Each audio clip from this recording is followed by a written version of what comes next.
Like I had really good parents, but my mom was like always traditional. She was a single mom and just like trying to provide. So she climbed the corporate ladder, powerful businesswoman. But seeing that as a kid, it just like implanted in my brain like, oh, the way to have value is to be successful. I never thought twice about why I felt or thought that way. And it was a very subtle thing. But I noticed, I was like, as I was becoming a little more self-aware in my early 20s, I was like, oh, I'm like totally seeking the validation of these people. And like, I would feel anxious all the time at work because I cared so much. And it's only in like the awareness of that pattern and then realizing that it's dumb and that I should find value in other things.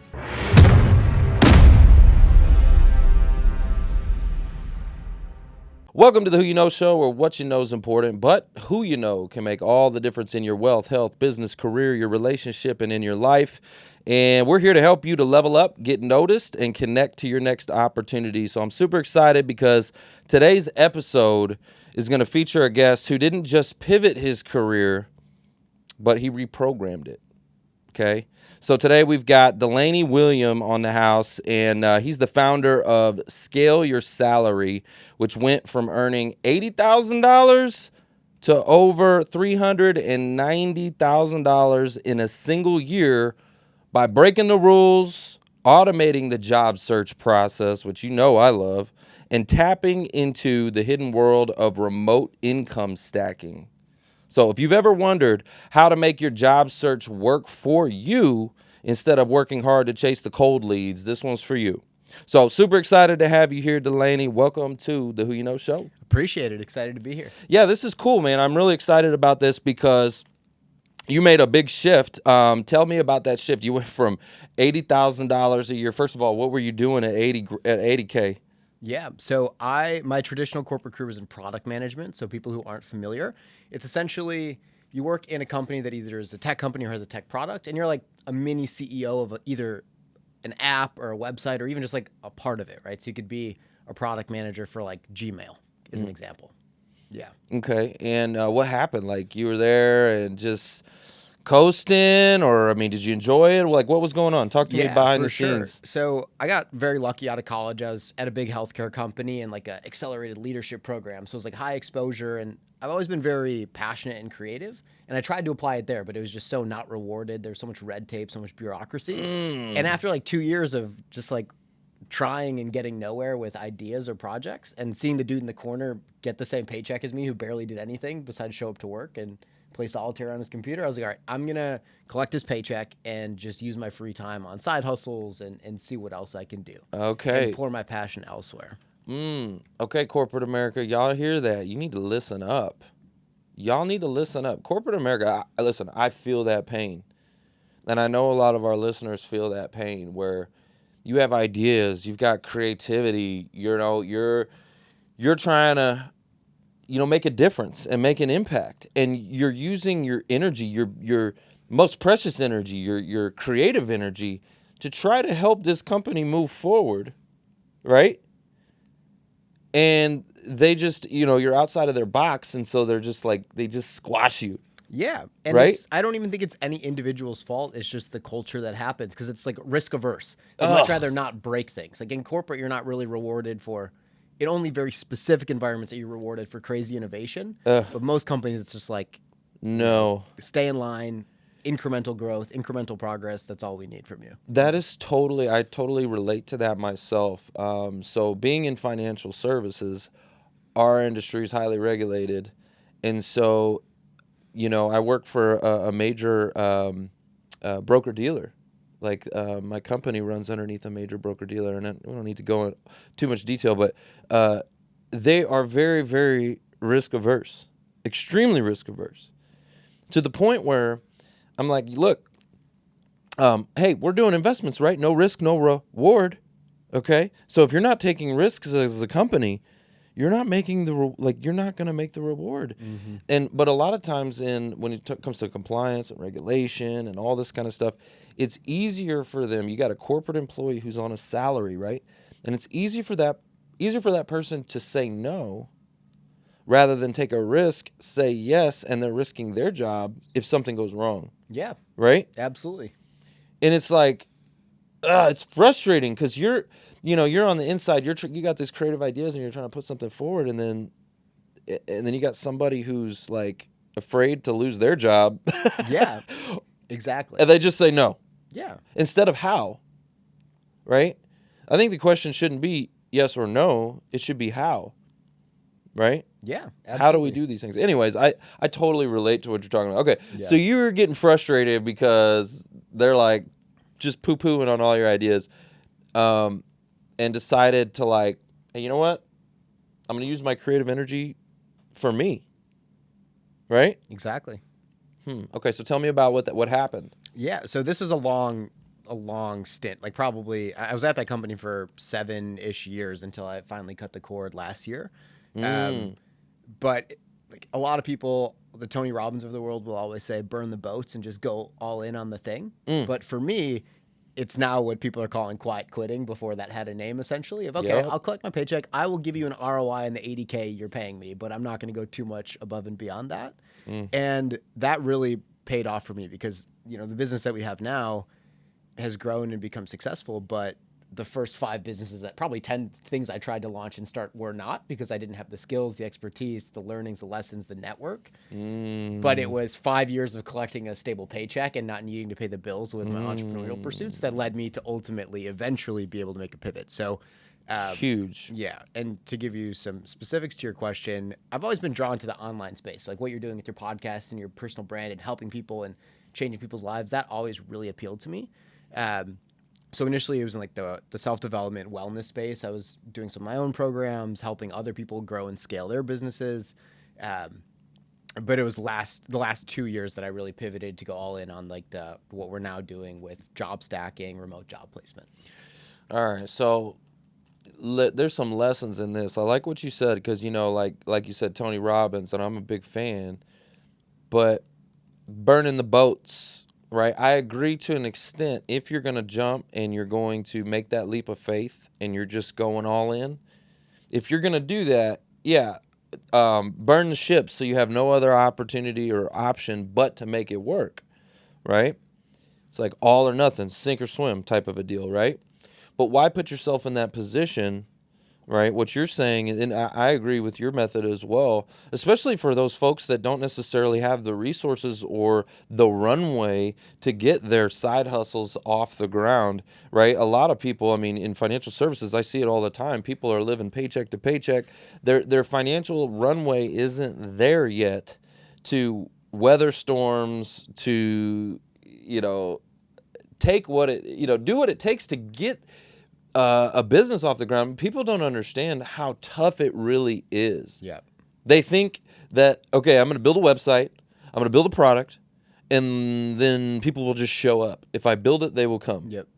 And it's like, no, that's not the way it works, man. Yeah. And it's only getting harder because there's so much more competition. So the bar is raised. Like if you look at what a personal brand needs to be now to stand out versus maybe 10 years ago, you could have just had like an HTML website and maybe done what you just described. 100%. But now, in every year that goes by, you need to be an expert in an extra, at least a few skills. Yeah, to like even compete. 1,000%. Like I remember, I started this podcast 7 years ago, January of 2018. Okay, and it was in a studio, like from the jump, 7 years ago. And at that time, it was like we stood out. We were like early adopters to the studio podcast game. Anyway, it was great. And now today, like this, look, this is everywhere you go. I mean, and then you also have, like, to your point, people are getting in, they can do remote interviews now via Zoom or Restream or, Riverside or any of these tools to do. So now it's like everybody can do a podcast. Anybody can do a podcast. So it's not that special. What it means is you have to deliver better content. You actually have to do a better job, bring on better guests, bring more value to stand out, right? And now it's like even just having a podcast. So think about now it's like you need a podcast, you got to write a book, you've got to, speaker, author, coach. You got to do the whole gamut. Sure. Speak on stages, like in order to really have a good, successful personal brand. Absolutely. Right? And then now we got AI. We're competing with AI influencers who aren't even real. Yep. It's crazy. It's only going to get crazier. Yeah. So I guess, guys, for those of you listening, you know, even in his own story here, like, he took some time to build something on the side, and I think that's so important. Have a side hustle, invest in yourself, right? These big corporate companies, guys, listen, there's no loyalty there, right? And as the markets go up and down, they are hiring and firing. Okay, as the markets go up and down, every quarter they're reporting to the board saying, "Hey, you know, the numbers aren't so great. We need to cut." And so they're not loyal to you, and you're going to invest all your time and energy in corporate America, and then they're just going to give you the axe. Okay, so to build a side hustle, a personal brand like you're talking about, I think is super important. Okay, so talk to me about that. You started to build some things on the side. What was some of the mindset shifts that had to happen from being like that corporate to transitioning to entrepreneurship? Yeah, it's a really good question. For me, it was really interwoven with really even just my own mental health and the way I was looking at life around that time. I think a lot of my identity had been wrapped up in like, oh, I'm going to get external value from this company if I climb the ladder and am seen as this person who's impactful. And so good. As that, I was like, oh, I'm actually like climbing the corporate ladder super fast, but that's just creating like a bigger void that's not really getting filled. So it was a talk about that. Yeah. Like your handcuffs were getting tighter and tighter and tighter. Basically. And it's kind of cool. I mean, in retrospect, cool, painful in the moment, but to realize just like how these things come to develop. And like I had really good parents, but my mom was like always traditional. She was a single mom and just like trying to provide. So she climbed the corporate ladder, powerful businesswoman. But seeing that as a kid, it just like implanted in my brain, like, oh, the way to have value is to be successful. Right. And I never thought twice about why I felt or thought that way. And it was a very subtle thing, but I noticed, I was like, as I was becoming a little more self-aware in my early 20s, I was like, oh, I'm like totally seeking the validation of these people. And like, you know, why? And like, I would feel anxious all the time at work because I cared so much. And it's only in like the awareness of that pattern and then realizing that it's dumb and that I should find value in other things. It's like you can do both, right? Like you can have a job, you could be successful, but not find your value in that. And I think that's regardless of what you seek out to do, like being an entrepreneur, you could also accidentally get your value from how successful you are in that realm. So it can happen no matter what. Absolutely. But it's definitely an interesting web to untangle. Absolutely. No, I love that you said that. It got me thinking of when I was working at, when I was like 20 years old, I was working at Harley Davidson. And I remember getting let go from that company and my identity being wrapped up in their logo. You know, like there's a culture to Harley Davidson, and it's like, that's why people are diehard Harley people. You know what I mean? There's this culture. You get the T-shirts and the jacket and all this, you know. Yeah. They should do like a Netflix documentary on how they built that cult following because they have it. It is a cult following for sure. And they're losing it, though. That company, they are losing it, which is sad. They're taking their motorcycles all, you know. Trying to become like modern. Yeah. It's like, no, that was the thing was the nostalgic. Yeah. I want to go there, and it's like being able to buy a 68 Chevelle off of the showroom floor. Yeah. That's still, right? Yeah. Like that was what you could do with Harley. You could go there and buy like an old Springer, and now they're going into all this modern stuff. It's like, dude, you're killing your own brand. Anyway. Yeah. I don't mean to digress, but yeah, I you know, when I got let go, it was like a blow. Even though my next career was more successful, I started selling cars, and I was selling Hyundais, right? And it just wasn't as cool to talk about. Yeah. Even though I was instantly, you talk about, you know, quadrupling or whatever your income. I did that going from Harleys to selling cars. So I was way more successful. I went from being like not even close to being a top producer to being the top producer, right? But I was still, there was something about, what do you do? Oh, I sell Hyundais. Like there was the identity that I wasn't happy with that identity, right? It's kind of silly, stupid, but we put so much energy in someone else's logo. Yeah. Right? Yeah. Anyways, So guys, for those of you listening, especially for those of you getting let go from corporate America and all that kind of stuff, I want you to really start thinking about building your personal brand on the side. Like, invest in yourself. Stop investing so much in some other logo, right? And don't find your identity in that logo. Yeah. This happens a lot of times with NFL players. They get cut. They're expendable, man. It's like you're only as good as your stats, right? And then all of a sudden, you're done. And they're like lost. Yep. Right? It's tough. So, but you made the decision. It wasn't like they cut you. Okay, let me ask you this. What was that deciding factor for you when you were eventually like, okay, I am ready?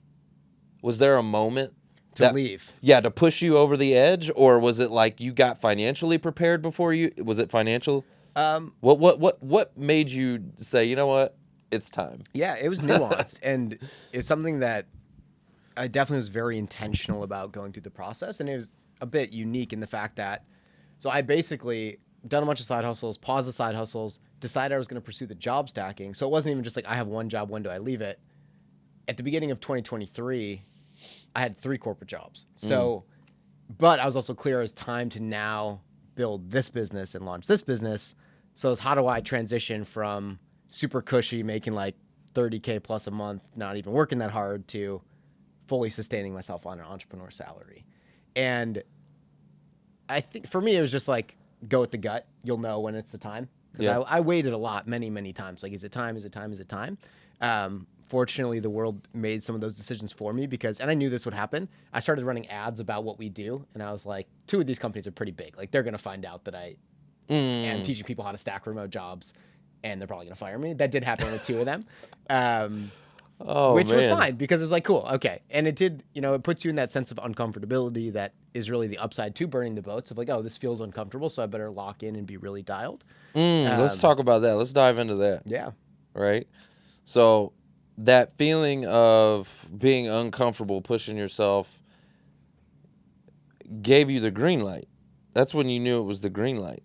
Yeah, and it really didn't change. Like, I've always been a self-starter, so no matter what, like, the game I was playing is how do I compress the work I need to do in as little time as possible and use as much free time as possible to build my business. So even when I got let go from the first job, I was already all in on the business, at least like emotionally all in. Maybe like some of my time was split, but it was a nice push of like, okay, it's time. It could have happened at a different time that was less optimal, and I still would have said, okay, let's go. But I think I was fortunate in terms of, there was at least 3 or 4 months between each job. See, I like your approach a lot better. I'm going to tell you right now, because you prepared, and I feel like you did it the right way. Seriously, very strategic in your approach on that.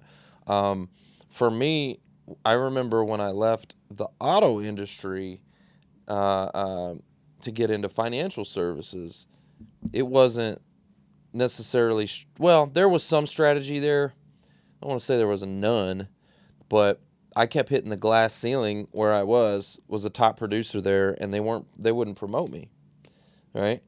And I didn't want to be the top car sales guy. I didn't want to sell cars forever. And so I'm like, man, I want to move up into management, into finance. I want to, move up. They weren't having it. The GM there didn't like me so much. And we butted heads. And I was arrogant and cocky and stuff like that too, okay? But the point is, my potential was being limited. I knew I had a lot more potential, and it's like they're putting a ceiling on me. And so I'm like, all right, I got to go. Yeah. You probably got to a place where the degree of pain that you felt was high enough. It's like, okay, I need to make a change. Correct. It wasn't like, absolutely. And that's why I was kind of asking you, was there a moment like that? But yours was a lot more strategic. Me, it was just like, this is BS. Yeah. Like, I don't want to die a car salesperson, and this guy is never going to let me move up because as long as he's here, I'm trapped. I felt trapped. Yeah. Good for you for knowing your potential and your worth, and even if it was scary or uncertain, you knew that there's more for you out there. 1,000%. And I knew I was going to have to take a step backwards in order for me to launch forward. It's what I call the slingshot effect. I knew I was going to have, like, when I got into financial services, my first year was not what I was making in the auto industry. Not even close. And so, and it was a struggle. That was like painful. That was painful because I went from being successful to like not successful. And it hurt. It like hurt my pride, hurt my bank account. I felt like a failure. So what self-talk allowed you to, if you knew it was going to be harder, like what did you tell yourself to convince yourself it was worth doing and not just like, because a lot of people would probably like stick with the fear and not even leave, you know, because like the fear of that chapter. Freedom ain't free. Freedom ain't free, right? I wanted freedom. I was a caged animal at that car dealership, okay? Like literally a caged animal. For all my car salespeople out there, I love y'all, okay? But I want you to know you're just caged, man. You're an animal. They got you in a box and they're keeping you there for 13, 14, 15 hours a day. Like it's crazy. There's a whole big world out there, giant world out there, and you're stuck on the lot pounding the pavement. Anyway. It's legit. I was a caged lion for 6 years. And when I got out, even though I was failing, I was free. I was free to fail. You know what I mean? I'd rather fail free than, be successful as a slave. Yeah. Valid. Right? Yeah, 100%. So anyway, that's what it was. I was like, and freedom ain't free. I'm like, I'm going to put in the work, the time, the effort. I'm going to figure this out. And I burned the ship. Yeah. Right? I'm not going back, happening. Anyway. Love that. So that's why I was curious as to for your journey, but yours was a little bit more strategic than that. Okay.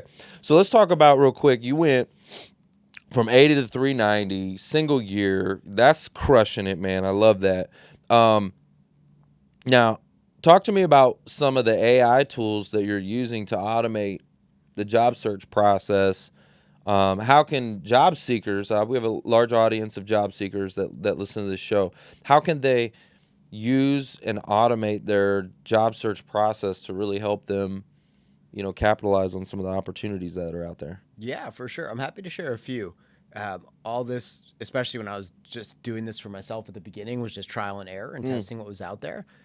And of course, the AI is such a hot topic, but there's like caution for just the overhype. So it's like, where is it actually going to be useful and not just trying to use AI to use AI? Right. The two main places we find AI really helpful in the job search where it genuinely moves the needle is in optimizing resumes and LinkedIn's and in the actual applying part, because in like our framework for how to be successful, it's two-part, right? Like, how do you increase your conversion rate of how, like, for every 10 jobs you apply to, or every 100 jobs you apply to, what percent are going to respond? Right. You dial that by a lot of people, if you're pretty familiar, will understand what the ATS is. Right. Applicant tracking system. Essentially, super simplified, what keywords are in the job posting, what keywords are in your resume. Does the robot think that you're a high likelihood to fit because a lot of those words are the same? And then they put you on page 1 versus page 30 when the recruiter's clicking through. That's it in a nutshell. So using some AI tools, Resume Worded is a really great, that's the one we use internally. Resume Worded. Yes, okay, resumeworded.com. It's a tool that we white label, but anyone can access it for resume and LinkedIn optimization. Nice. So that's a really fantastic tool. There's a bunch of others out there that claim to do the same thing. We've just found very, very good success with this one. And we treat everything, and I would encourage everyone to treat it very data-driven. What's cool about that tool is it will give you a score out of 100 in terms of how's your resume scoring. And then it's like, how's your resume scoring in comparison to the exact type of job you're applying to. Right. So you can make sure that, and it's not going to be perfect, but it's a good litmus test for. Well, I like that. I'm curious. I'm going to have to test it out for LinkedIn because I actually went and took the time to do it, but I created prompts for ChatGPT for each section of your LinkedIn profile using your resume data. So it takes your resume data and like really crafts a story and optimizes your all the written portions. Yeah. So I'm curious as to what this tool does. I mean, it might be even easier. You might just put in your resume and then it's like. Yeah, basically. Yeah. Yeah, because mine is more manual. I like you go each individual part, copy paste, into ChatGPT, and then it gives you the result, right? So it's probably a little bit more manual. And the tough part about that, what you're describing, is that you don't really you're relying on your own judgment on if it's good or not. Like what's great about this tool is because it's just a quantified score. It's like, oh, okay, and it will underline specifically which parts of it are decreasing your score, so you know exactly what to fix and change. That's cool. So it'll kind of give you some insight in there as well. See, guys, you got to use AI to your advantage. You got to use technology. This is why I've been so successful in helping the job seeker community, is because I look at it from an entrepreneurial lens and use technology, because they're going to use technology to weed you out. Like, they're going to use AI to shrink the pool. Absolutely. And it's a filter. It's a filter. And matter of fact, I got some news on that. So there's a lot of companies. So LinkedIn is testing an advanced tool. It's an AI-powered job matching system. Indeed has something called Pathfinder. It's a new AI tool that they're building. But there's also tools for job seekers like Career Flow, AI Apply. I mean, there's lots of different stuff out there you got to take a look at. And if you're not, you're just, again, you're just falling behind. Absolutely. Yeah, you know what I'm the saying? old strategies don't work anymore, and it's not even just like a marketing soundbite. It's so true. Like the amount of people that we talk to, and I'm sure you're the same, you're pretty involved with the job seeker community, people who have insane experience, like so impressive resumes, who get no interviews because they're on page 30. And it's because the robot, like the human would know they're smart and qualified, but the robot doesn't know. Well, and also, so I teach something a little bit different too. Because I hate the job search process. I'm going to tell you that right now. I think it's so... It blows. It blows. At least, as long as you don't know what you're... Like, if it's hard, if it feels hard, it sucks. Yeah. So I teach a little bit different strategy, which, yes, using the AI tools and all of that to help you get your stuff optimized, your resume and all that, and get in the ATS and have ATS-friendly resumes, blah, blah, blah, blah, blah. Try to actually increase... the conversions, what you're talking about. That sounds great, but I also want to create inbound opportunities where the employers are coming to them. Yeah. You're not applying online. I honestly think the applying online strategy, like I would so much rather go a different route than even apply online. What are your thoughts on that? So I smile hearing you say that because I feel the same way. And so I mentioned one of the frameworks for AI is the optimization part, but the second part is the application part. So what's cool is the people we work with, it would feel like what you just mentioned. Technically what's happening is there's applications going on their behalf. They're like, but they're not doing the work. No, like the clients will work with us for either 3 or 6 months, and it'll take them 1 to 2 weeks to do their resume and LinkedIn, and the rest is just them responding to email invites for interviews. Nice. And we have a proprietary tool that we designed that automate. So like AI Apply is definitely a tool that's valid and works. There's several out there that help you automate the application process. The challenge with a lot of them is they're pretty limited in terms of number of applications. Like we didn't really want to have to build our own and make that investment, but a lot of the tools on the market, like you're not necessarily going to get the results if they're only going to apply to 50 jobs a week or a month for you. Because it's like you're competing with 500 people who applied to that job. So the likelihood that even with a good resume you get called back is so low. So to really answer your question, I agree that the job search sucks. Even if you got fired and you have 40 hours a week to dedicate, you shouldn't anyways, because it's such a low value, low ROI. Technically, could have a high ROI, but it's just not a good use of personal time, right? Like if Elon Musk, Mark Zuckerberg, Ray Dalio, anyone smart was about to go through a job search, like they're all so wealthy because they built systems. They're not there grinding and doing everything. Correct. Like people who are really successful learn how to build a system that gets a result without the input. So for me, like when I did this just like duct tape solution by myself before we packaged it all pretty and helped others, it was because I was an entrepreneur, I understood outsourcing, and I had a Philippines virtual assistant that I paid $4 an hour. So I ran the numbers. I was like, this woman could apply for 10 hours a week for me. And I did the math. I'm like, in 10 hours a week, we could apply to 2,000 jobs. So yeah, 40 hours total per month, 2,000 jobs for less than $200 a month. So I could literally not get a job and have her do this for 12 months and then get a job, and it would still have like a 50 ROI. Wow. Okay, guys, I want you to really listen to that, what he just said right there. Okay, that's looking at it. Remember I told you earlier, I've been successful because I look at it from an entrepreneurial lens. That is what I'm talking about right there, right? Outsourcing the data entry, the input, all of that, like to somebody in the Philippines. Would you get them off like Upwork or something like that, or Yeah, one of those freelance exactly. sites? Yep. You know, you get a virtual assistant, guys. Like, think about that. But see, the issue with a lot of job seekers that I find is they go into a scarcity mindset, right? They're not in an abundance mindset or an entrepreneurial mindset where they're thinking about leveraging their time, right? They're not thinking of it like that. They see the dollar value and oh, the cost. $4 an hour. Ah! I don't have $100. I have no dollars, right? Yeah, like I have no exactly. income. And it's like, no, time is money. So every month that you're out of work, let's just say, I always like to bring this up because let's say you made, I'm going to use round numbers to make it easy. Let's say you made $120,000 a year. Well, that's $10,000 a month. Okay? That's what it's costing you for every month that you're out of work. Like, it's costing you $10,000. So wouldn't you invest? Like, how much would you invest to get back to that sooner? Like, okay, so like, let's say the normal, just you doing it on your own, all by yourself, okay, doing all the heavy lifting yourself, and you know, it takes you 6 months. Well, that job search just really costs you $60,000. So what if you invested $10,000? I don't know, $10,000 to get you there in 2 months, right? Yeah.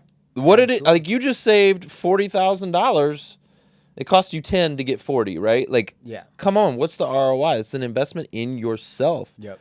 And people just don't look at it like that. So I love what you said there. I mean, and that's a no-brainer one right there. Yeah, it's ridiculous. Like, if you can get yourself beyond the initial fear, right? Just look at the math and like make a logic-based decision. It's like, do you have that low confidence in yourself that you can't get something in 3, 6, 12 months, you know? Man. In a worst case scenario. Right. Yeah, that's amazing. Okay, so first you did that, okay, which is really cool. That kind of probably gave you like a aha moment or a light bulb moment. And then so you said you packaged it up from there. So did you build a tool that actually does the application process? Both, yes. We have cool. that. We have the AI tool. Okay. What we offer is a service, like a pretty white glove, done for you, done with you when it comes to the resume and stuff service. So depending on what people are into, whether they just need a job or they want to pursue job stacking, that'll affect how long we work with someone. But we recruited some really great career coaches. So it's like you get a person who's been a recruiter for 10 years to help you do your resume, teach you how to use these cool tools, and then just run your job search. So it's basically like, oh, that sounds cool, but I'm not trying to hire my own VA or like mess this up. So I just want someone to do it for me. Well, that makes sense because you've got the experience, you know, again, it's you're leveraging someone else's experience, really. I mean, experience is all about knowing that the stove is hot. Like, you've already burnt your hand on the stove. You've learned the lessons. You've made the failures. You've come out the other side with the success, right? And so the job seeker could go through that, have to mess around with, having to train the VA and how to do it and all that kind of stuff. Or they could just go with the people that already know how to do it all. Yeah. Right? Yeah. So I love that. Okay, cool. So now talk to me about job stacking, remote income stacking. Like, how does this differ, you know, from traditional side hustles or entrepreneurship? And like, just talk to me about that. Unpack it for me. Yeah, for sure. So when I initially was like, oh, light bulb moment, and where this even came from, because I've really dabbled in all the things, traditional corporate, side hustles. But my challenge with side hustles was, okay, I'm trying to sell this product. I was doing online coaching, selling like a $3,000 program, which I think a lot of entrepreneurial side hustle people can relate with, of like, it's usually a grind. Unless you like really nail everything, you have to work your butt off to make 10K as an entrepreneur. The aha moment for me was like, oh, I have this like really high value corporate skill set that I've learned to resent for various reasons, mainly because mainstream culture tells you kind of the same thing you mentioned with the Honda. Yeah, Hyundai. Example of like, oh, I don't like this, I don't resonate with this brand, and I'm like too close to it, so I resent it. But I was like, what if I just treat it like consulting, where if I have a consulting client, my identity isn't wrapped up in them. I just deliver them a result and I do it on my terms, however quickly I can do it. And I'm paid for my result, not my time. And doing some quick math, I was like, I'm earning 80K, but I haven't really tried. I could earn 150, 160K like right now if I just did the right things. And so it's like, oh, rather than convincing 10 people to buy this $3,000 thing, I can convince one person to pay me $160,000, and then that just renews every year. So coming from like a sales mindset, I was like, oh, that sounds way easier. And then because I've learned how to like build systems and I've got that mindset, so okay, cool. Like mentally, this makes sense. Have a few remote jobs. Treat it like a consulting mindset where, like, as long as and there's totally, I won't pretend there's not an ethical gray area to this. To me, the way I've justified it is like, as long as this company is getting a good ROI on me, they don't need to know it won't hurt them. And for those same reasons you mentioned, which is companies don't have loyalty. No loyalty. Yeah, I've seen it in really sad situations. Look, let me just tell you something. You get hit by a bus tomorrow, okay, and you're not here, they're gonna have a job description, job post on there tomorrow. Yeah. Okay. Exactly. Like there's no loyalty, man. They're filling those shoes. They'll be at your funeral with your replacement. Yeah, exactly. Like, yeah, man. Crazy. So, yeah. Okay, so what you're saying is helping people get multiple jobs. And especially when you're talking about remote work, because they don't know again, let's just say when you're working remote, it's about leveraging your time. So if it takes you only 4 hours that day to get the result or to get the job done, you spend the other 4 hours or what have you on another job. So you got 80K here, you got 80K here, you're working 2 jobs at the same time. Yeah. And I think why this works so well right now is the old system is kind of breaking in a weird sense. Like, why does a 40-hour work week exist? It was designed during the Industrial Revolution for like optimized around building shit in manufacturing warehouses. Yeah, right? and also like when you wake up, when you go to bed, like yeah, exactly. working daytime hours type stuff. Exactly. But I think it's interesting. Like at maybe a small startup, sure, it might be a bit different, but especially at a bigger company. And if we're pursuing this, we almost always encourage people to target bigger, slower companies because there's going to be a speed at which things get done if there's more bureaucracy.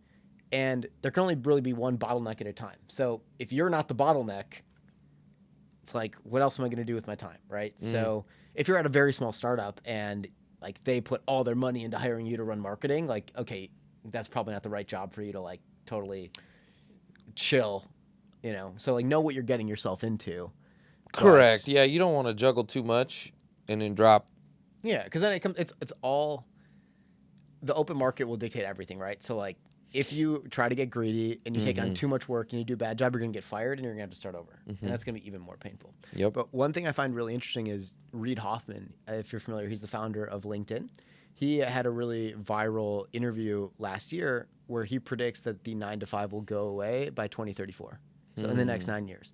And that might be a bit of a soundbite, but his thing is like, we're moving into this world where you just need things to get done. Like, the average business needs jobs done, not 40 hours of your time. So there will be people who are fully employed and it makes sense, but just the dynamics of the market and how fast things happen and how fast things move. Like, man, if you take advantage of that right now, like now is the time where there's all these opportunities. Like it's new, it's scary, it's uncertain, but if you just do it in what you can consider an ethical way where you're not screwing the company over, you can set yourself up, especially when the next decade or so looks pretty scary of like what might happen and like uncertainty and like automation and job loss because of the job market. Yeah, exactly. Because of robots. Because Elon's creating, a robot that's going to cook your food in your house and it's going to mow your lawn and it's going to do all the things. Yeah. Like we're going to have C3PO walking around doing stuff for us. Like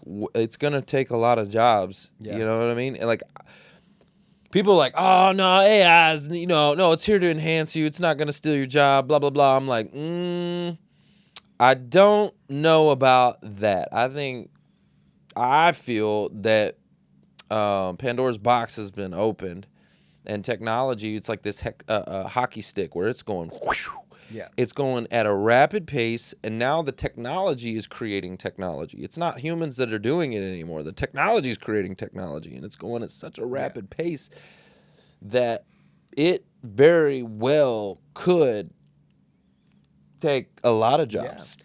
I'm a huge fan of Tom Bilyeu's podcast. I don't know if you're familiar with him. Absolutely. But he's Impact transitioned theory, to right? really, he's really covering macroeconomic trends, and he's had a lot of AI experts on it that I've listened to in the last week. And just a few days ago, they were talking about, like, right now the quantified metric is that AI doubles in power. So like double. That's exponential increase. Correct. It's not like linear. Oh, it added. Yep. It's like exponential. Boom. Every 5.7 months. So twice a year, it doubles in intelligence and capability. So when people think like, oh, that'll happen, but it'll happen in 5 years, like they're saying, no, like in 24 months, this is going to be a full reality. Yeah, and then what then? And what happens another 24 months? Like, I mean, it is insane. And it's like, so what your point is, okay? Because this episode isn't to scare anyone. Exactly, but it's just to empower people, right? It's the reality, though, that things are happening at a rapid pace. And so back to the point of corporate America, hey, y'all, you need to, like, and I know you got so much red tape, but look, y'all got to wake up. Things are moving fast, and a lot of companies, big companies are going to end up like Blockbuster. It's going to happen, and I feel like at a rapid pace. Yeah. Because they're trying to figure out how do we do this and how do we do that, and meanwhile the world is going. It's just going to leave you in the dust. Yeah. They're creating a Netflix model when you're still here trying to hand out DVDs. Yeah. Like, For you better sure. get with the program. Yeah. And not that I know anything, but my take on all this is I've tried to watch it closely, is at least in the short term, like what seems reasonable is big companies will need less people to accomplish the functions. Like marketing will still exist, but it doesn't need 10 people. It needs 2 people with AI. So the people who will struggle are the people who rely on an employer for work. And this isn't even really necessarily about job stacking, but I think like the type of mindset people need to have is, but if you're entrepreneurial, like you or I, people who at least have an entrepreneurial spirit realize like if you can solve problems for people will pay you money. So if you can have that mindset, I think almost anyone can be fine and survive. I love what you said there, because if you think about it, there's so many tools now, and they're being created at a rapid pace. I mean, there's new ones popping up today, tomorrow, every day. Like, there's new tools, new technology, a new huge major innovation. But the issue is because it's moving so fast, I think that's the problem. And if you can be the human who solves that problem, because there's, oh my gosh, there's so many tools. Which one do I pick? Which one do I use? There's this one does that one, does that one. You know, what's the right one to use? How do you use it? I mean, like, it could be overwhelming, right? As someone, okay, I have a problem. I need to solve this problem. And there's 1,000 tools that, what? So if you're the guy, the consultant, or the person that can help people solve those issues that they need. For sure. Right. And it could be anything, right? Like even if something really bad happens and the economy goes in a really dark direction, that will create new problems that need to be solved. Yeah. So like even in a down economy, there will always be opportunity to create. And I think the upside to the fact that AI will take jobs from people, like the benefit is you could scale a new company to $1 million a year with like one employee and a couple of technology products. Yeah. So that is super empowering from just a regular human perspective. Like, oh, I can become self-sustaining. I don't need to go raise $1 million of capital. Like I can use these tools to create something awesome rather than like needing a massive team. You know? Yeah. I just like a simple example to maybe tie it in too is like, I was working with my roofer, and she actually does photography, and she's working for this roofing company, and she's doing photography, and she's also now doing videography, to show the roofs and all this kind of stuff, right? And I could tell that videography is new for her. She's really a photographer. So she's got into the videography, right? She doesn't know I don't think she's like a master at editing video, right? And so I just showed her a simple clip, simple tool, AI tool, Opus Clip, like, great, right? And her mind is like I see it. I'm like, this is like, you know, every Tuesday. Yeah. I'm like, this is the thing, right? You know, and she's like, oh my gosh, thank you. Like, Yeah. but all I had to do is, you know, it was my knowledge. I knew what to go for, right? It was, there's this old, like story or analogy of mechanics, car mechanics, right? And the person takes their car to like 10 different dealerships to get this problem solved, can't get it solved. No one knows how to fix the car. Ends up going to one dealership, and the mechanic taps on the engine, just, right? And then gives them an invoice for $5,000. And they're like, what? You didn't, like, you only... And he's like, you're not paying for my time. You're paying because I know where to tap. Yep. Like, I knew exactly where to go. Exactly. Right? And so even, like, in that example with the photographer, like, she just didn't know. And it's like, hey, pointing people in the right direction, knowing the tools, how to use them, what to do, right? There's a ton of value in that. Lot of value in that. Because it's the time saved. Like, to the earlier example of the $40,000 you saved. Right. That could take you 3 minutes to learn, but still save $40K. Absolutely. So you may think it's simple, right? Like, I'm like, Opus Clip. Come on, it's easy. You know, Yeah. I think it's simple, but to somebody who doesn't know, Yeah. it's like rocket science. You should have seen her eyes light up when I showed her the tools. She was like, oh my God. That's hilarious. You know, anyway, so that's pretty cool. So, guys, make sure you're not asleep, man. I tell you what, you can't be sleeping right now. We're in a day and age where there's a lot of excitement, a lot of stuff going on. I mean, hell, they just cloned a what is it? Direwolf? Yeah, I saw that. What? We got Jurassic Park going on around here.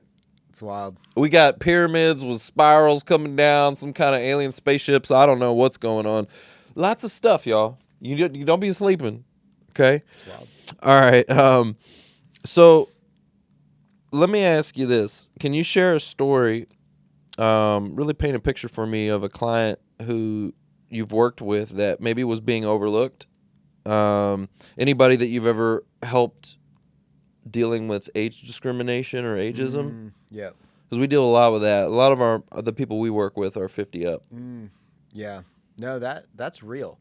And I won't even pretend that there's a silver bullet to address that, because actually the clients we've struggled, like, we've actually kind of narrowed our window a little bit. Okay. We've had success placing people who are 50 plus, but I've always been like, yeah, we'll figure it out. Like, we always figure it out. But we've actually had a few clients over 50 that has been quite challenging. And you really have to throw everything at it. And I think, like, my perspective of why this is even a challenge is, you know, put yourself in the shoes of a hiring employer. You want to be able to you want to invest in someone who will be with the company a long time, hopefully grow. And the reality is they'll probably leave in 2 years anyways, but they're still going to always come with that mindset of, like, I want the fresh person who really knows the thing. And I think what's challenging, it kind of depends what level you're going after, because if you're going after a C-suite job and you're 50, no problem, come on in if you're the qualified right candidate, right? But if you're going for more middle management or individual contributor role and you're 50 or above, it can be challenging. But I think, you know, it can be done. We've had success. It takes a few things. I think the personal brand, because it's like stages, right? The first stage is, can I even get an interview? So let's address that problem. So it's the same things, it's resumes, whatever. You know, there's a lot of usually ego attached to this, but, like, go get yourself a nice AI headshot, maybe where your hair looks not gray, you know? And it's unfortunate. It's, like, really unfortunate to even have to say that, but Make it's just yourself true. look nice. Yeah. And it's like, but look professional. Correct. And look modern in your pictures, because it's like an unfortunate reality. I always compared the job search to Tinder profiles, and especially being the hot girl on Tinder, that's the recruiter. Like, you're not the hot girl when you're trying to get a job. The recruiter's the hot girl, and they're swiping through 500 profiles. So if there's even the tiniest yellow flag, like she doesn't like the shirt you're wearing, swipe left. Yeah. So I relate because I'm single and I'm on I'm on apps. Okay, Yeah, I know what it's like. You know. And even, you know, look, man, it's a struggle out there, you know, in this dating world, and it's the same thing. What you're talking about. Yeah. And you gotta look, you gotta update, modernize, you know. Yeah. Now I would say this, it goes back to catfishing, or it goes back to dating. Don't catfish the employer, meaning don't make yourself look, you know, 35 when you're 50. Absolutely. Right? Yeah. So, but to your point, AI, you'll still look 50, Okay, but you're gonna look like a damn good 50. Yeah. Like swagger and like, you know what I'm saying, dapper. You know what I'm it's saying? like Colonel Sanders or Richard Branson, you know? Same age, different vibe, you know? We're going for Richard Branson vibe. What was the Dos Equis commercials? The most interesting man in the world, or whatever. Exactly. Right? Like he had swagger. That's the vibe. He was an older guy. He was a silver fox. You know what I'm saying? Exactly. Like, yeah. You know, but you don't want to. Yeah, you don't want to catfish, because I've seen that. I've had people say, you know, should I shave or whatever, which I'm not opposed to shaving, right? To make yourself look younger and things like that. But anyways, I hear a lot of that stuff. But okay, so personal branding. That's part of it. It's like, just let's solve for the first part, which is, can I get interviews? Okay. And even with our clients who are older, like we've really never had, like that part should be doable. If you can't even get interviews, you have a deeper problem to solve, likely. I tend to see the ageism creep in during the interview process, and that's where it's like, okay. But really, regardless of which stage it is, I think the most important things that you kind of have to lean in and do, even if they're annoying, is do the personal brand even beyond just like the nice LinkedIn, but like you need to go above and beyond to communicate that you know modern. Like first and foremost, go learn all the newest things related to your field of work. Because like one of the clients that struggled with us, going back, what I would have had her done first is she was a graphic designer, but all the tools she used were the tools from like a decade ago. So it's like, go learn Figma, go learn all these new tools, and then come back to me like ASAP, and now we can rebrand you with that. And not even just like I know it, but like start putting out LinkedIn content about it. Try not to make it cringe, but like if you're seeding, if there's already doubt seeded in the recruiter's brain that you might be too old or more irrelevant for this to be effective, like you need to go above and beyond. And like there are for sure people who have silver fox energy, but they like are tapped in and they know what's up and they still have everyone's respect, you know? Correct. And that's just what you have to do. And it might take a little extra work, but it can be done. Absolutely. I love that. So, and remind them also about your wisdom, right? So again, we were talking earlier about the analogy of where to tap on the engine, you know, to get the car to start, right? That's wisdom, you know, that comes from experience. So that's what you were paying for. You weren't paying for the time, you were paying for the wisdom. And so that's what typically an older worker really brings to the table. They're not going to be as rattled when things change, or, you know, when big situations come up. You know, they're going to be able to handle those types of situations, as where a guy like myself who's younger, full of what do they say? What is it? Piss and vinegar? Is that how they say it?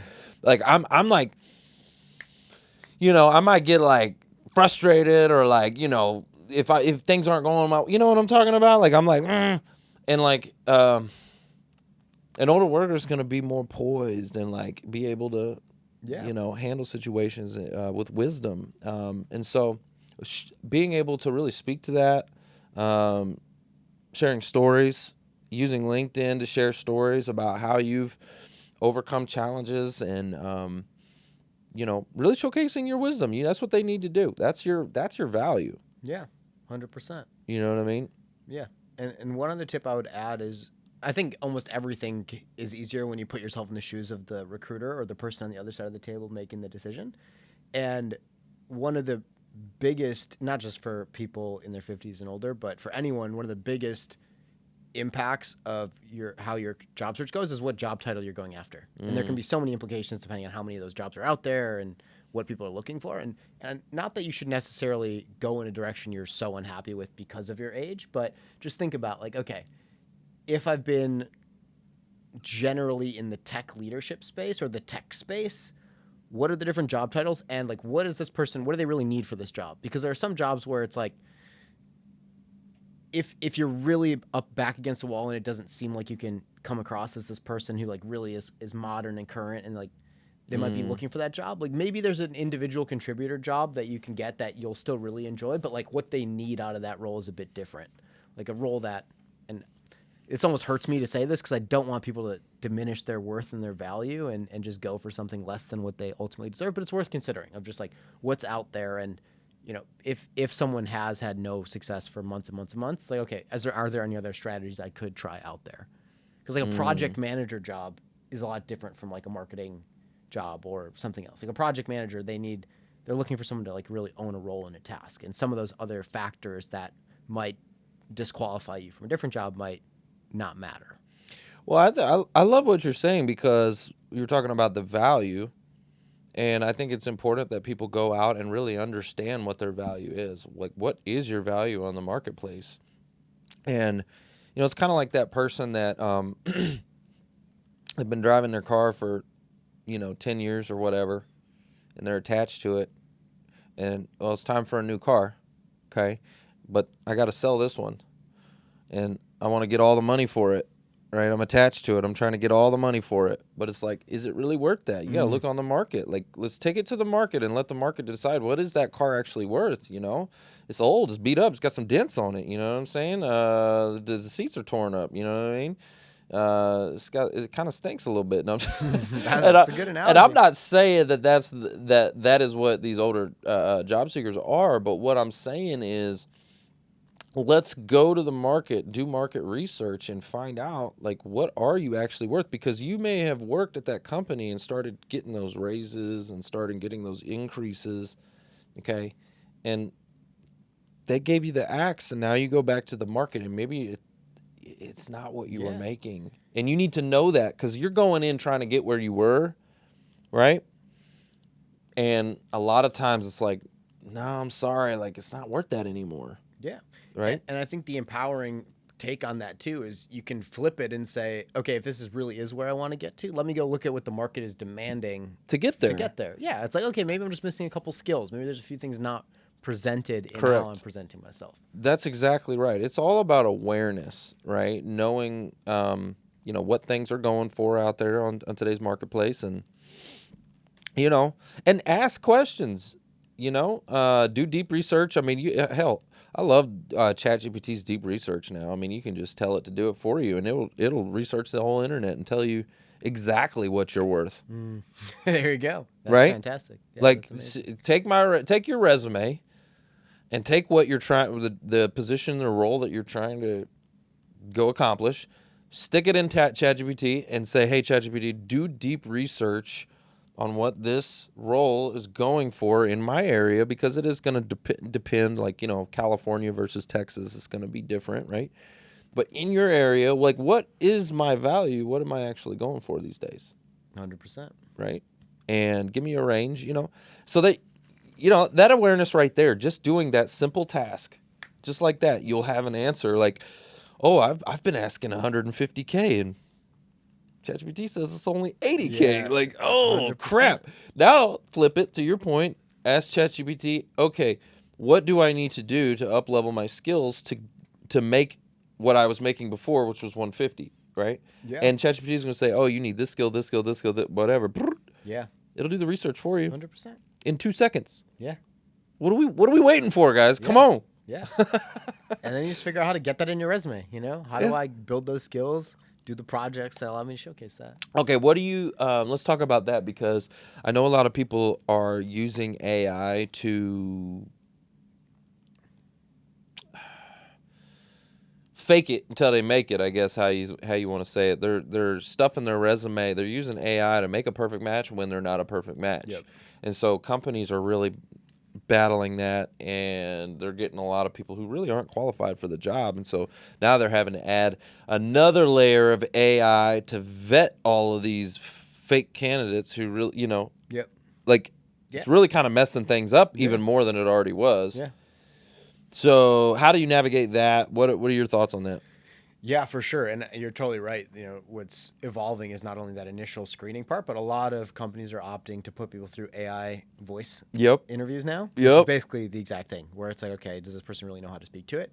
But I want to acknowledge a few things, because I wish we didn't have to do it. But, like, if your back's against the wall, I need a job, and this is what I'm qualified to do, or this is the field that I'm most qualified to do, there are 500 people applying to this job, and for sure the only people that are going to get, not for sure, but the people who are going to get interviewed for that are the people who have shown that they've done that thing for like 5 years. Pretty much. Like, gone are the days of like, oh, I'm like been a graphic designer and now I want to be a digital marketer.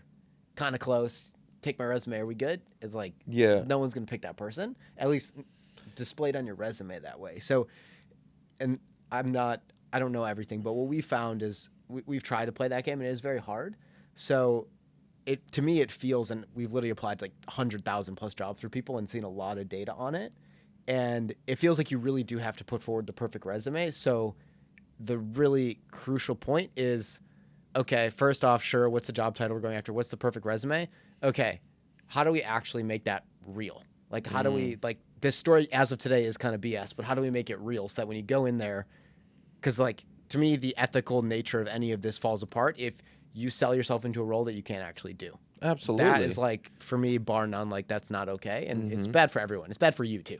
So, like, you're just going to sink if you go do that. So for us, it's a few things. It's like, okay, here's the perfect resume. The fundamental rule is, can you actually can you actually like coherently speak to all these things that you say you know how to do? Because they're going to come up in the interview. And if you can't communicate it, you're screwed. So that's like fundamental step one. You could work with ChatGPT. You could build yourself a Quizlet, but like go ask ChatGPT what are the top 100 questions I'm probably going to get an interview for this job. And what I think is really cool is that, and I'm going to add to this, and I think you actually have to go do the thing too. But what I think is really powerful is there's not much difference between being able to like in detail explain how to solve these top 100 problems and your ability to actually go do it. Even if you technically never, like if I was a business analyst and I wanted to be a product manager and I technically had never done it before, if I could in detail answer the 100 hardest questions about product management, I'd probably do a pretty good job if I was in there. You know, I'd get the job done. So I think that goes a long way. And with clients who are in that more transitionary or like they want to up-level their career, like we have them just like hammer home, drilling their ability to verbally explain complex problems in that field. Secondly, I do think it's important to actually have some tangible experience as well. But I also think the caveat is things like certifications are completely bullshit because 500 people apply to that job, so they're not going to pick the person who just has a certification.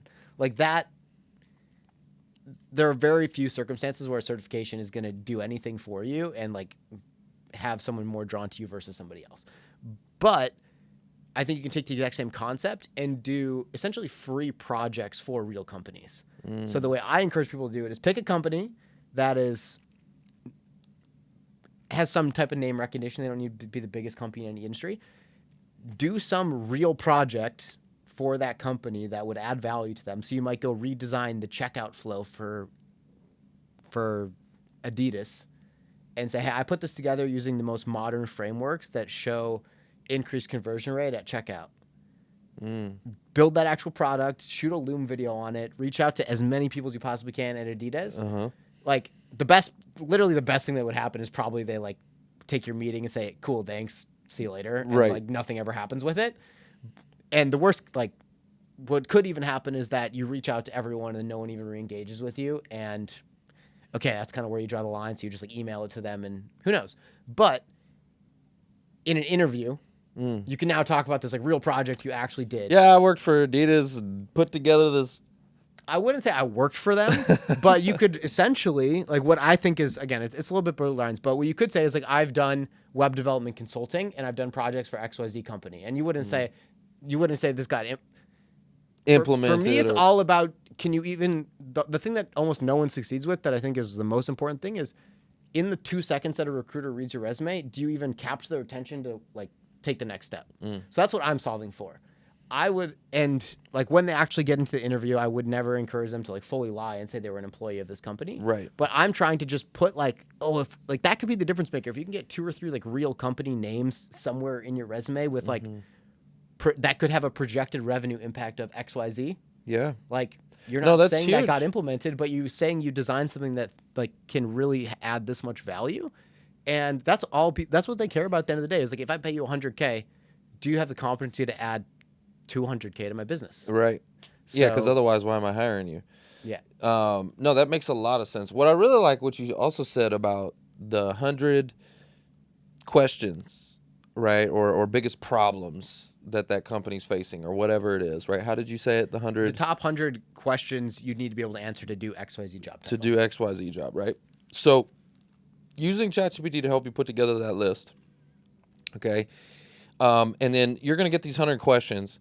Rate how many of those do you actually know the answer to, right? Let's say they come out 100 and you're only able to like solidly answer 60 of them. You're like, 60 of them, I know this. You're kind of failing at that, okay? it's not really a passing grade yet, right? We need to get a little bit closer to 100, right? 100%. But what I think is pretty cool too is now let's take those 100 questions, take the 60 that you're solid at. Okay, you're like, oh, I know that in the back of my head. I could go to sleep and do that. Let's take that and let's get behind a camera, okay? And let's talk about it. Okay, let's talk about those 100 questions, most frequently asked questions. It's like what I do with, clients or whatever. Like I'm going to record evergreen content because this is the questions I get from my clients all the time. Yeah. So I want to record it and make it easy for them to consume it. I don't have to have a meeting with you for you for me to answer that. Like, here, watch this video, post it on LinkedIn. That's the best thing, like, right? Good content. That's the best way to reverse engineer good content. Like, what would people need to know to be good at the thing you want a job in? Teach them, educate them. 100%. Right? So by getting the 100, biggest issues to solve X, Y, and Z, that's amazing. Put that together and go record it. And what you could do, literally, guys, for those of you who listen to this, if you're watching the podcast, if you're actually watching the video, this isn't rocket science, by the way. Okay, there's a tool out there called Riverside.fm. So it's basically like a Zoom on steroids with AI built into it. Okay, so you're all familiar with Zoom. All of you can use Zoom. Okay, this is just like Zoom, but way better. Okay, it's for podcasters. And what you're going to do is you're going to get behind the camera, your webcam. Okay, you're going to sit there. Make sure you have a decent microphone. You don't need a fancy one like this, but make sure you have good crisp audio. Anyway, the point is you're going to get there and you're going to have some notes, 100 questions, okay, 100 problems, and do one long form episode. Sit there and talk for an hour or however long it takes you to get through all of that. And then use the AI. The AI inside is going to clip it and turn it into all the little micro clips. It's going to turn it into bite-sized little pieces that you could sit there and sit down for an hour or two, go through the 100 questions, and your content game is done. You have enough content there to last, months. Yeah. One a day. Yeah. 100 questions is a third of a year. Right. 4 months. Yeah. That's epic. Right? That's very cool. And you could do that in one sitting. Right? So, or break it up into pieces. If 100 questions is too much for you, okay, break it up. But the point is, use the tools that are available to you, create the content, market yourself. So this is one of the things that I teach the older generation is to create the inbound leads. Matter of fact, LinkedIn came out with an update, really cool update. You know how they used to always show you profile views? Yeah. Right? Yep. You got this many profile views. Well, now they show you on your content who's viewed your profile since this post. Yeah. So you have to think about what's happening here. I'm scrolling. Somehow, some way, you stop me. Skirt. I watch your video, or I read your post, whatever it is. I'm looking at your content, and it's so interesting to me that I literally go, let me go check out this guy's profile. And I go to your profile, and now it shows you those analytics and shows you who's actually looked at your profile from that post. Yep. That's huge. Yep. Because that actually gives you insight as to how to follow up. I look at that as like a hit list. Okay? Like let's say I did a video about what to do with your old 401k, right? And now all those people that went to look at my profile, they went and looked there for a reason. Yeah. They resonated with your message. Correct. Otherwise, they would scroll on. They'd keep it wouldn't going. even register in their brain. Yeah. They're not. How many times do you guys go look at other people's profiles if you're not interested? You're not. You're just going to keep scrolling. Yeah. The fact that they went to my profile tells me something resonated with them. I'm not sure what, but that's a hit list. Yep. And now I know the topic to follow up on, which would be in this case 401k rollovers. Like, hey, thanks for watching my video about 401k rollovers. I saw you were da-da-da. You looked at my profile, whatever. I can tailor a message to follow up with. Same for the job seekers. You're posting this content, the 100 reasons, the 100 problems that you solve for a company or whatever it is. When somebody watches that video, you're going to get the analytic that say, hey, they looked at your profile. That's a hit list. Yeah. Go follow up. 100%. I'm curious because clearly you know a lot about LinkedIn. Have you ever, for yourself or the people you're working with, ever tested an automation tool like Dripify? I have tested a automation tool, and LinkedIn kind of did. Okay, they don't like automation, and they gave you like a little warning sign. Like, well, they did it across the board.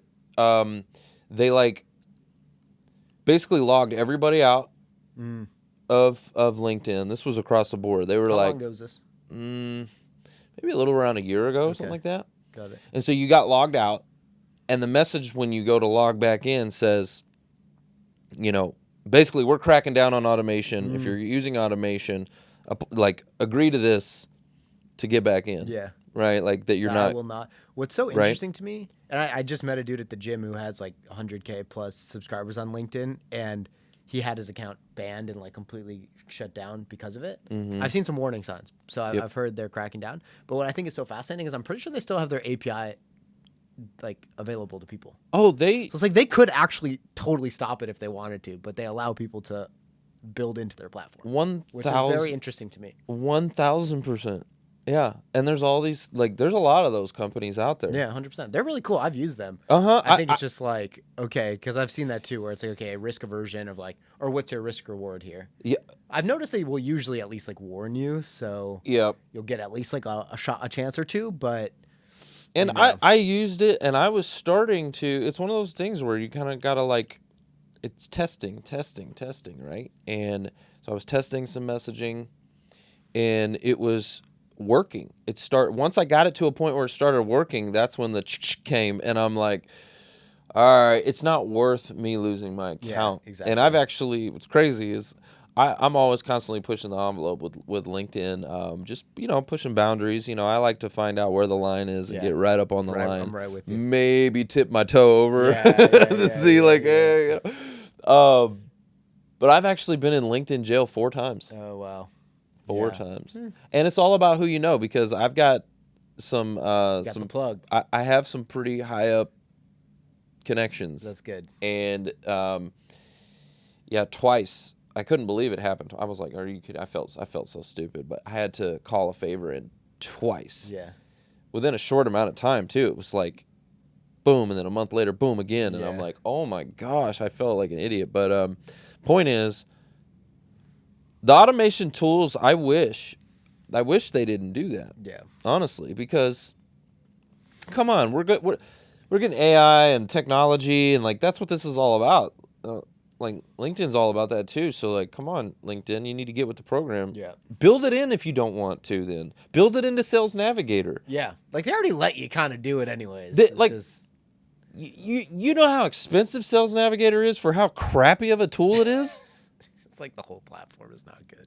Right? It's just the option that we have, and it's what got adopted, Correct. Like Sales Navigator is a crappy tool. It can be a phenomenal tool when you add it with automation. It can be a sweet tool, and that's what a lot of these companies will come. The consulting companies will try to help you to totally. But they're going to connect you with an automation that puts your account at risk. Yeah. So yes, they can get you results. Absolutely. Yeah. At what cost? At what cost? If you get shut down, and if that's where your business is coming from, you just literally put your whole business on. You know what I mean? Yeah.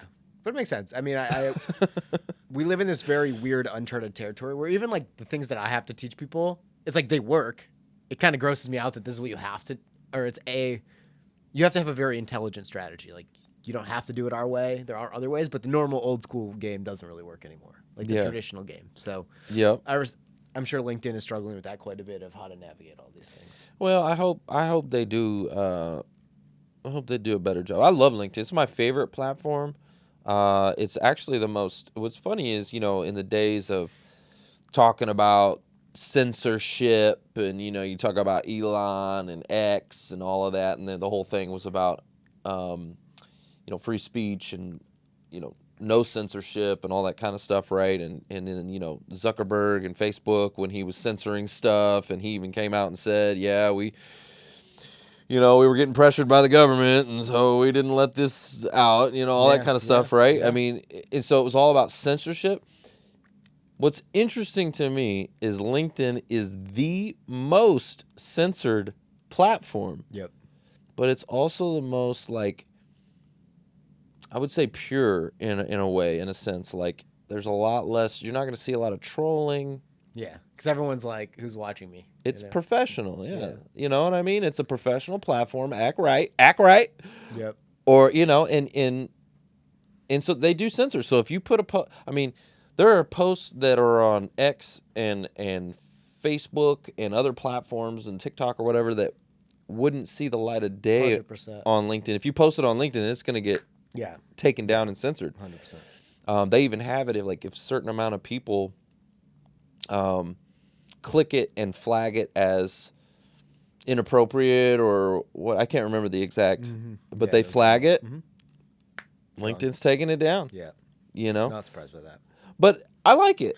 Yeah, LinkedIn has a very niche purpose. Like, no one's there because they want to see, like, messed up memes and crappy stuff. cringe stuff, Yeah. So leave that over there on Facebook. Exactly. But they came up with some tools, and then what I don't like about them is they're kind of like they came out with stories. LinkedIn did? Yeah, they had stories. Gosh, okay. And it was like beta, and they did it for maybe 9 months or something like that, a year, and then got rid of it. Which I'm like, they should have stories. Yeah. They should. They finally just came out with the video-only news feed, so like the TikTok-style feed. Interesting. So you can toggle between the two? You can, yeah. So you've got like your normal news feed, which has, images and videos and everything else, right? But then you have video right here, which is, there's Gary V, right? Getting after it. Yeah, but it's your TikTok style. Wow. Right? So they finally came out with that.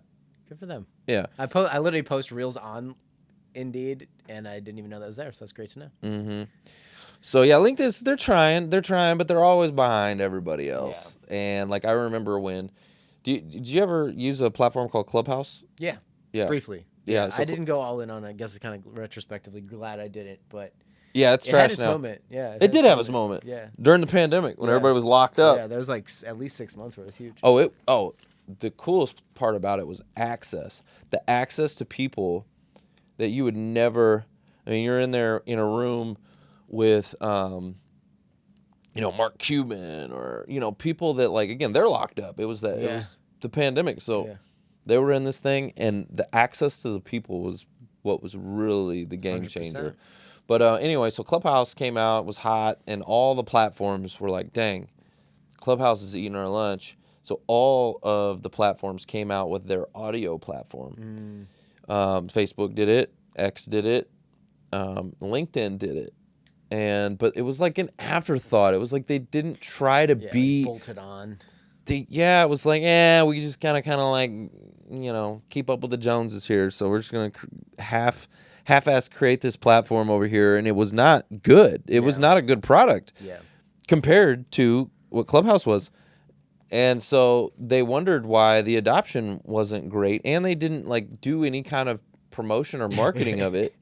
Right? So people didn't even know where it was or how to find the rooms. Yeah. How do I find an audio room? It was just... You got to just stay with what you're good at. Well, there's time and place for everything, but you can't really expect that to work, It could have been, because I was in the Clubhouse when it was hot. Yeah. And the whole time I was like, man, if they put this on LinkedIn, if they made this on LinkedIn, but they made a stripped down remedial version of it that they didn't even promote or market. But if they made it like it was on Clubhouse on LinkedIn, it would have been amazing. Yeah. The access to be able to connect with people, build human relationships. Yeah. But anyway, they did it for a little while and then they got rid of it. They keep doing that. They'll come out with a product, they do it half-ass, and then it failed, and they're like, nah. So I'm like, how much wasted money? Right? They don't care. Yeah. Microsoft. Yeah, they're chill. Yeah. But they have their lane, Yeah. They do the thing. But I'm surprised there's not another competitor really to LinkedIn. Yeah. Like one that's big, because I feel like they're not setting the bar so high. Like the value prop is that they have the people on it, which is a value prop, and that is a moat for sure. I think they're at where did they get to? I think are they at a billion now? I can see that. I think is it $1 billion? I think they just crossed over that. How many users are on LinkedIn? 1 billion members. Yep. According to LinkedIn, 1 billion members in more than 200 countries and territories worldwide. Wild. Yeah. Good for them. Yeah, but they're still okay. Well, let's go with this. How many users are on Facebook? 3.068 billion. According to the Social Shepherd, there are 3.068 billion monthly active users on Facebook. What social platform has the largest user base and how many? According to Buffer, 3.65 billion MAU. Facebook is the largest social networking site with over 3 billion people using it monthly. And Facebook's trash. Yeah, that's wild. I almost wonder if that includes Instagram. I feel like it has to. I can't imagine 3 billion people still regularly use Facebook. I mean, there's like, what is there, like 8 billion or 9 billion people on the planet now? At least 8. Yeah. Yeah. So, yeah, I guess, well, one of the things that, and I just saw a news story about, I guess they're trying to dismantle Meta, essentially. They're calling it somewhat of a monopoly type of a deal because they've got, their acquisitions are too large when they're getting companies like WhatsApp. Yep. Right. I think WhatsApp is actually bigger than Facebook. Their user base. I can see that because if you're not in the U.S., like most people use WhatsApp to communicate with each other. How big is WhatsApp's user base? According to DragApp, today over 3 billion users access WhatsApp across the world to find a better, more Okay. So 3 billion there. So, I mean, what you're talking about, like, really what it comes down to at the end of the day, all these companies are data companies. They're all data companies, man. Yeah. Oh, for sure. Right? Yeah, like ads platforms. Yeah.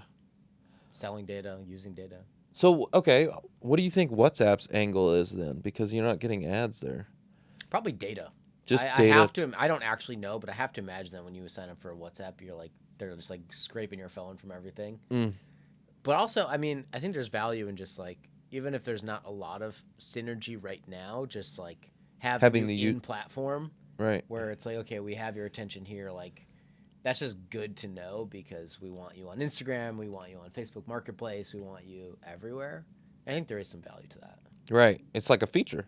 Yeah. It's like, like I don't know how they make money, if they even make any money with it. I wonder how they do, but surely there's got to be some angle there. I wondered that about Clubhouse because Clubhouse was the same thing. Yeah. There was no ads. I'm like, how are they monetizing this? Yeah.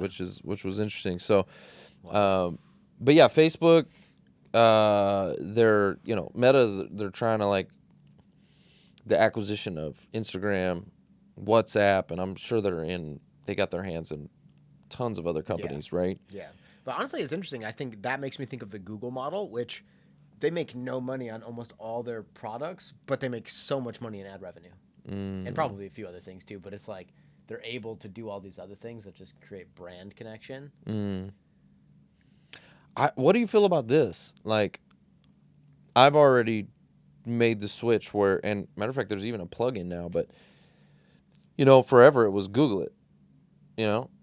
Like you got a problem or a question or you're looking something up, Google it. Google it? No.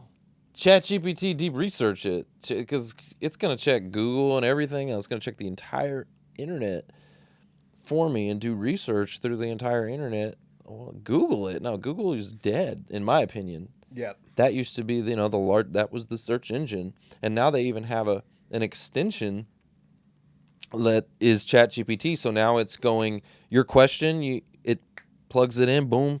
Yeah. Right? What are your thoughts on that?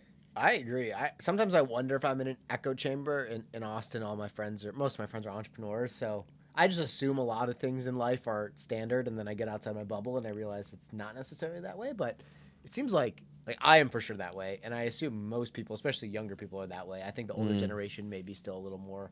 Even my parents are like, They're banging it. yeah, exactly. But even my parents are like, they're like, oh, we use that chatty thing and asked it like some more crude things. I think a lot of people are using it, but I think the people like yourself and others are like realizing just how powerful it is and how much it can change everything. Like it might sound goofy, but I go to almost everything in my life. Like even though I know a really smart person to ask a question, I'd rather ask the ChatGPT. Like, you can spend so much more time with it and you can refine it and it remembers everything. It's like so cool. And even if you feel like you can make a good decision, to take the emotion out of a decision and you can just like word vomit whatever's on your mind and be like, this is happening. This is how I feel about it. How do I think objectively about the situation? What are all the angles I should consider? This is the approach I want to take. Like the thing I'm trying to do, I did it today.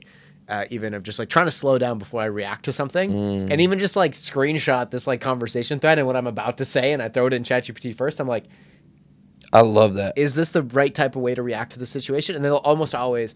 It's not even that I had a dumb approach, but usually there's emotion embedded into my responses, and that can just diffuse whatever emotion is happening and like make things very objective. I love that you said that. I've done that approach in dating, right? Yeah.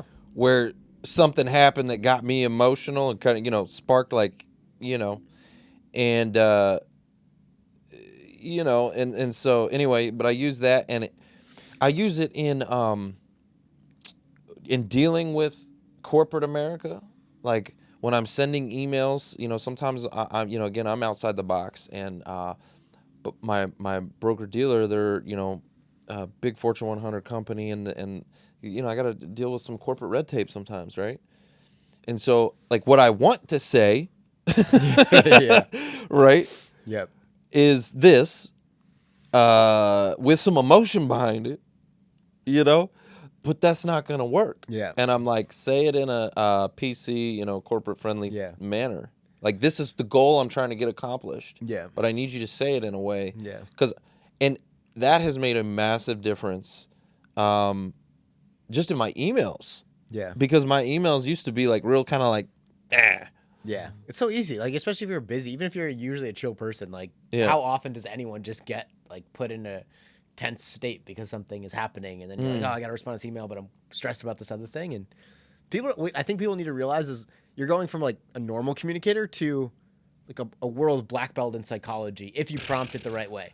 It's like you literally have the CIA's best, like, brain hacker in your back pocket when it comes to trying to get the outcomes you want, if you can prompt it the right way. Who's that guy? Chris, he's a negotiator. I'm trying to remember his last name. I'm having a brain fart. But yeah, he's like one of the... Chris Voss? Yes. Yeah. Yeah. Never split the difference guy. Yeah. You got him in your back pocket. You got better than him. Yeah, literally. Right? All like... Yeah, it's incredible. And that's just one example, but one any use case. problem you could probably want to solve, like you have that version. You have the Chris Voss of whatever, of healthy recipes, of whatever. Anything. So, okay, let me ask you this, because remember how earlier we were talking about if you can connect people, like they have a problem, and you know the right tool to solve that problem. And so here's my problem that I've been having lately. So yes, let's just say with emails, okay? I use Outlook, and I've been using it forever. I'm kind of like, I feel like I'm married to it, right? Got you, yep. Because I'm in it, right? Yep. I know how to use it. Anyways, but as far as I know of, there's a couple plugins that I've looked at. They're trash. They don't work well. For like auto prompting. Yeah, what I would like to have is ChatGPT in there, it built into Outlook. Yep. Right, and I've used a couple of plugins and they were trash. I'm like, this is garbage. So, because right now what I'm having to do is a little bit more manual process of copying that email, pasting it into ChatGPT, telling ChatGPT maybe like, hey, here's what I would say. Sometimes I don't even tell it what I would say. I just reply to this. Yeah, figure this out. And 9 times out of 10, it's way better than anything I would ever say. Yeah. But sometimes I'm like, okay, I need to be a little bit more strategic, and so I tell it, and so then I'm copying that. A little bit more of a manual back and forth, which still saves me a ton of time, still a way better result, but I wish it was built in. Yeah. Do you know of anything? I know that those exist, and I have a client who has that set up on his Gmail. So I'm not familiar enough with Outlook to know, but I know it exists out there. I Hey, don't have a better answer for you. I guess that's also Outlook is Microsoft, right? Yeah. Yeah. It should have Copilot built into it. Microsoft 360 or whatever for all their products. Hey, y'all need to just build it in. Yeah. What are y'all asleep? Yeah. Even on Gmail, I've never used it. It's probably their Gemini, but like there's a little twinkle of like, do you want me to craft an auto response to this message? Okay, for those of y'all listening, if you know of the tool, remember what I just talked about. If you know of the specific tool, you're solving a problem for me. What's that worth? Think about it. Yeah. What is that worth? Because I did some research. I even went to ChatGPT. Yeah. I'm like, hey, ChatGPT, how do we do this, right? And it gave me a few options, but those options were outside of Outlook. Yeah. It was like it could do it. It connects to your Outlook, and it pulls that inbox over here, but it's in a separate thing that I'm like, I don't want to learn all that. I just want it in my Outlook. Yeah. So if y'all know of a tool, hook it up, okay? Or go build it. Or go build it. Or go pay someone to build it for like a couple $1,000. Or to your point, build it and reach out to Microsoft and say, hey, like y'all haven't built this yet? I built it for you. To Microsoft. Yeah. And now you can say... That's a couple approaches. I have a friend who he did that to DocuSign. He built and sold, like it was like literally just a plug-in to DocuSign. He's like, hey, do you guys want to buy this off me? And he had like a $10 million exit or something like ridiculous for like a tiny plugin. So, like, what an easy problem to solve that one is. And even if you couldn't do that, it's actually not that hard to go build a thing and like learn how to run some Facebook ads to it and like make a little bit of money, Well, and now the tech, I mean, if I really wanted to figure out and solve the problem, I could. But again, time, energy, money, all exactly. That, right? So what are you going to put your time into? Right. Yeah. So, but again, we were talking about earlier, technology creating technology, right? Yeah. So you could probably, I mean, the code and all of that. Yeah. The AI will build it for you. Yeah, for sure. Like, if I actually wanted to solve this problem, I probably wouldn't go build it myself. I'm not a coder. I know there's platforms like Replit where it's literally like build me an Outlook, blah, blah, blah. But still, it's like, okay, even if there's like a tiny error, like I'm not a developer, so I don't know how to solve it. But also, you could literally go on Fiverr and find some dude in Pakistan who's going to use Replit, who also knows code enough that he could fix the thing. So he can build it for you in like 2 hours.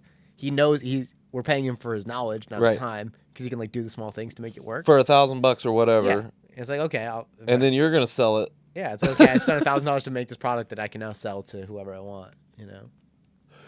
Man, it doesn't have to be that hard. No, it doesn't. It doesn't have to be that hard. So y'all need to get with me, okay? Somebody solve that problem for me, okay? I'll bring you on the show, okay? We'll talk about it. Yeah, we'll talk about it. Solve that problem for me. I need my Outlook to have AI built in, okay? And that'd be really cool. Yeah. What are some other use cases that you've come across? Some cool, interesting things? Because I see this viral post going around right now, and I did it myself. It was basically you put an image in and make a action figure out of yourself. I've seen that one. Yeah. That's pretty cool. It does quite a good job. Oh, it was an amazing job. Yeah. Was that through ChatGPT or was it a different tool? Really? Just like straight up their image generator? Yeah. I thought their image generation wasn't good, so that's getting there. Yeah, again. It's getting better. It's like, yep. Yeah. What are some things that you've done with it? Man, so I don't know if you've seen it. You probably have. You can create projects now. So you can have custom GPTs and you can have projects. I don't really know. I guess the difference is like the project's a little simpler. So I've basically identified like what are the different core elements of my life, and I've made at least a project for everyone. And I've also made custom GPTs for things. So one thing, so I think one of the best things you can do, especially if you're an entrepreneur, but really this could work in your regular job too, is basically having like creating my own version of like a Tony Robbins career coach type person, where I've had the long form conversations with ChatGPT around like, what even should be my goals for my business. Like, here's what I think my goals should be for my business.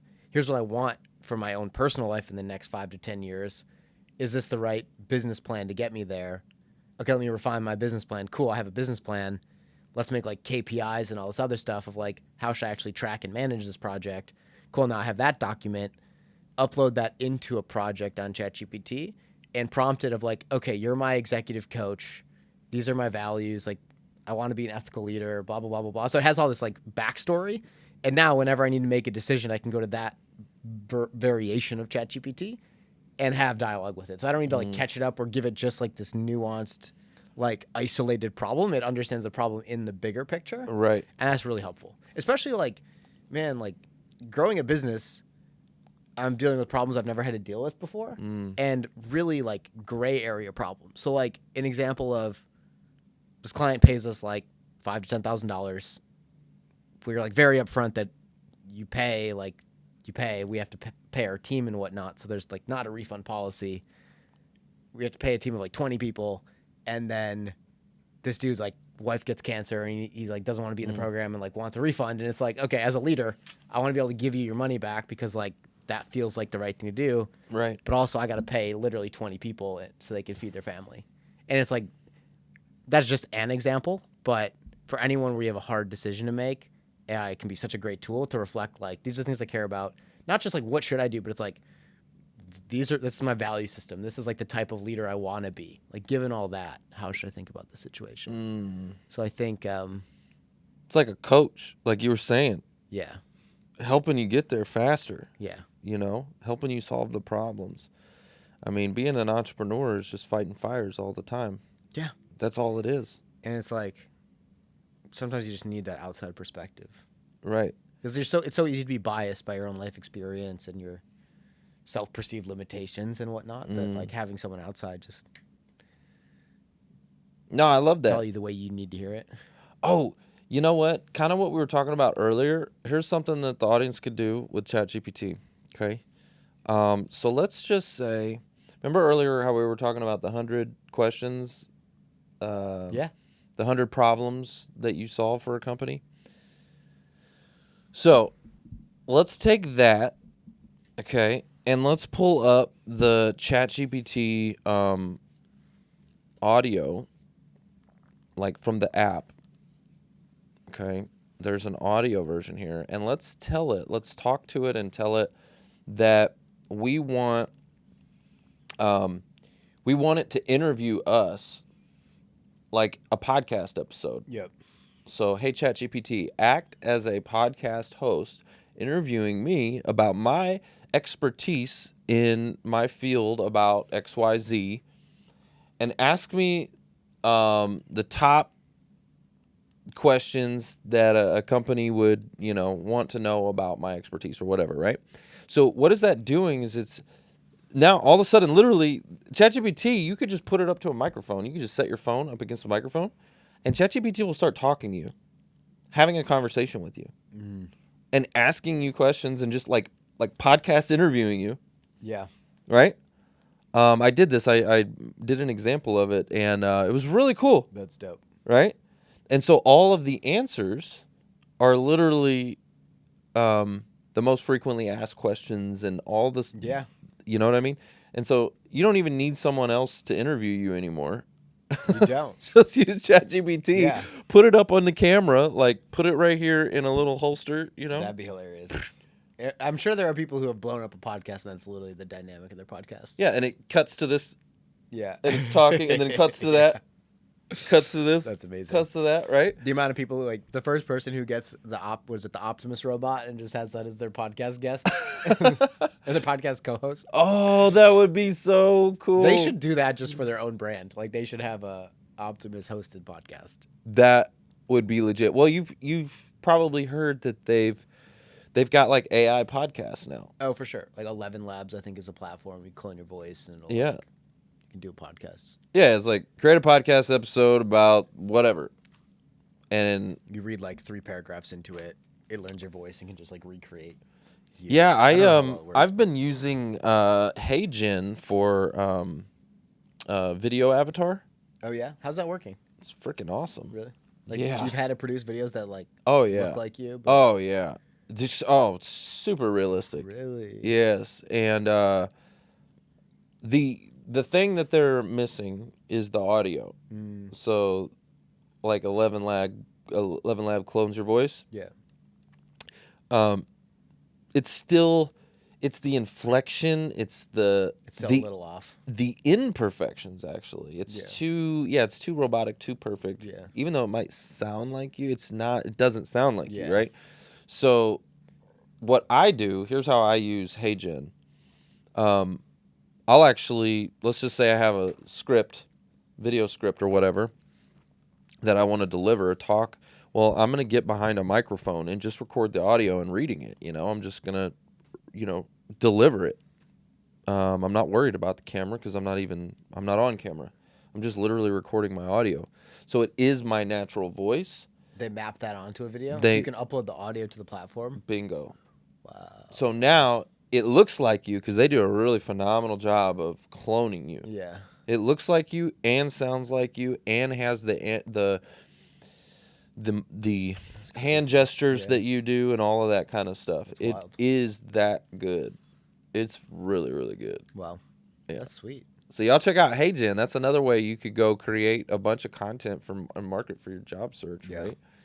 And, if there are imperfections, which there's little imperfections here and there, you put some graphics, some animation, some B-roll. Yep. You cover it up with editing. Opus clip it. Opus clip it, and you good to go, man. That's what's up. So, yeah, this has been a great episode, man. Seriously, I really appreciate it. There's just so much going on in today's world, so much technology, and it's just moving such a fast pace that people gotta. And it's almost like